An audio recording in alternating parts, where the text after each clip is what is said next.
Ekинчи, жаңы бийлик келди. Жаңылануу келди. Азыр мына жаңы парламенттин төрагасы да алмашты. Эми биз жаңы турмушту баштап, туура кадамга өтсөк, символдор боюнча.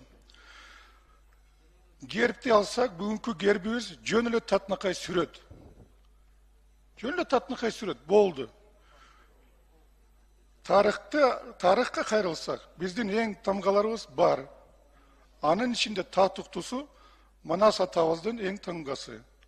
Ошол боюнча мыйзам даярдап жатабыз, жакында киргизебиз. Ошону дагы колдоп берсеңер деген өтүнүч. Кийинки маселе желек боюнча. Желек боюнча да Кыргыз Республикасыбыздын азыркы желегибиз бул Советтер Бирлигинин кызыл желегин Советтик парламент кабыл алып берген. Нукура Кыргыз элибиздин желеги бул көк түстүү желек. Улуу Кыргыз элибиздин желеги бул Манастын көк асабасы. Бул жөнүндө дагы мыйзамды жакын арада киргизебиз. Кийинки маселе гимн боюнча. Гимн боюнча дагы Кыргыз элибизде жакшы гимнге татыктуу обондор бар. Мисалы Кыргыз жери деген. Элге сиңген чыгарма.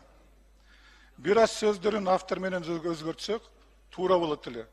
Ошондо биз мамлекеттик символдорду жаңыртып, тарыхка кайрылып, өзүбүздүн нукура Кыргыз элибиздин символдорун колдонсок туура болот эле деп айтам. Рахмат.